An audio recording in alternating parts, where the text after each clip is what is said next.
Vsaka družina ima neke take frke. Dejansko vsake, preko slej boš na letu. Če ni alkoholizem, so neki psihični problemi, če so psihični problemi, je droga, če ni droga, je samomor. Vsaka ima neke take stvari, ampak obstajajo te neke manjše, take malenkosti, ko te motijo pri partnerju, pri starših, pa ti res ne da miru. Jaz, ko sem še živel pri starših, pri očetu me motila ena trivialna stvar. Mogoče se bo se fantje poistovetili, mogoče ne.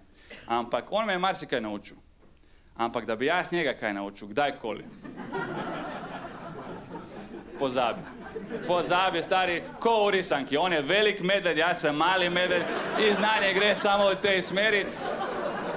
In to mi je šlo na živce, ker že danes sem ga prešišal po izobrazbi. In sem drugače, nasplošno pametnejši, ne, to je grdo povedati, ampak kaj če je res, ne. In zdaj, zgodilo se je marsikdaj, da so tako doma, poleti, tako kot zdaj, recimo maj, juni ali kaj takega, in poleti tako popoldne pijeva karakijo. Ampak v izi, rekreativno. In on začne z osnovnošolskimi trik vprašanji, pravi, šta je teže, kila perja ili kila željeza? Jaz mu rečem, kila je kila. Bravo, kila je kila, bravo. 22 let sem imel, bravo, kila je kila, bravo. Pol jaz njemu nazaj, kaj je teže, liter olja ali liter vode? In on me pogleda malo zbega in pravi, litar je litar. Ni, stari, liter ni mera za težo, ampak za prostornino. Prostornina, litar je litar, ful prepričan, In ker sem večkrat bil v podobni situaciji, grem lepo po kos papirja, da pač napišem kaj izjavu, da se oba podpiševa spodaj, da se bo vedlo, kova trezna. In že naslednji dan prije k nam njegov nek prijatelj, ta je bil precej bolj šolen, ta je končal 8. razred.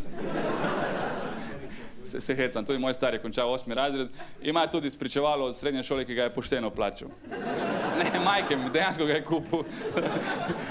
To so bili taki cajti. Danes bi lahko šel v politiko, je tako. In jaz njemu rečem, dej povej mu, da je olje teže. In on in njegov friend reče, ja, olje je teže. Stari mene pogleda in ko izstopa reče, šta sam ja tebi rekao? Ja, kaj ste rekao? Rekao si litar je litar. Ne, nisam.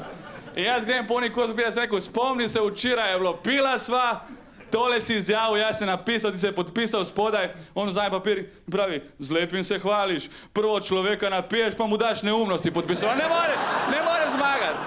more zmagati. In sem mislil, če vem toliko več kot ti, zakaj ne dovoliš, da te kaj naučim. In pol čez 5-6 let so mi povedali, da olje plava na vodi.